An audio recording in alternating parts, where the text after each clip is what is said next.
আজকে আপনাদের শোনাবো একটি মিষ্টির যাত্রাপথ।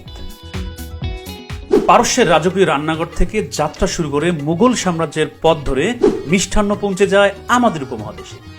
এরপরই বাংলার মাটিতে পা রাখার সাথে সাথেই চায়ের আড্ডা ও উৎসবের অবিচ্ছেদ্য অংশ হয়ে ওঠে।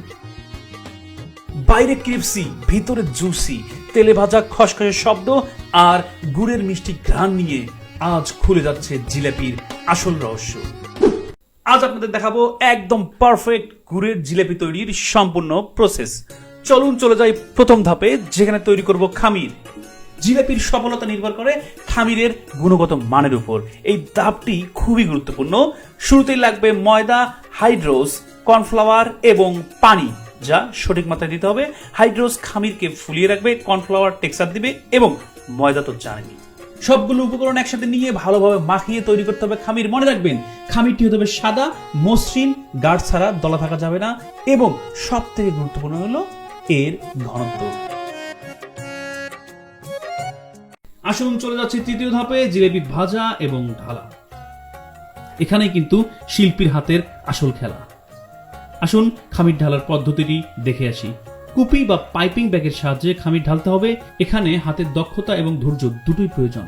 ধীরে ধীরে খামির তুলে গরম তেলে পেঁয়াজ দিয়ে ঢেলে দিতে হবে। তাড়াহুড়ো করা যাবে না, আস্তে আস্তে নিপুণ গোল করে তৈরি করতে হবে। বিভিন্ন প্যাটার্নের জাল তৈরি করা যায়, ঘুরিয়ে ফিরিয়ে সুন্দর নকশা করা যায়।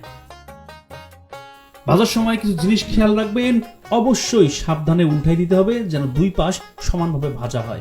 যখন রং পরিবর্তন হয়ে হালকা বাদামি বা সোনালী হয়ে আসবে, তখনই তুলে নিন। খেয়াল রাখবেন যেন গাঢ় বাদামি না হয়, তাহলে কিন্তু পুড়ে যাবে।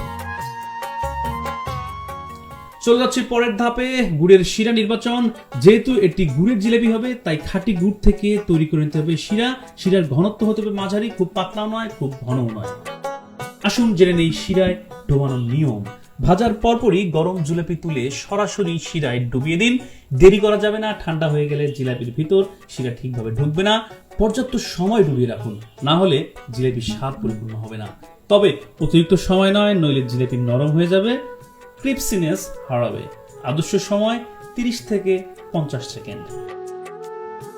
এভাবেই তৈরি হয় আমাদের প্রিয় গুড়ের জিলাপি। বাইরে খসখসে, ভেতরে রসের টইটুম্বুর, মুখে দিলেই মিষ্টি গুড়ের সুগন্ধ ছড়িয়ে যায় চারপাশে। পারস্য থেকে আসা সেই মিষ্টান্ন আজ আমাদের নিজস্ব ঐতিহ্য। ভালো লাগলে লাইক, শেয়ার, কমেন্ট করতে ভুলবেন না। দেখা হবে পরবর্তী পার্টে। ধন্যবাদ।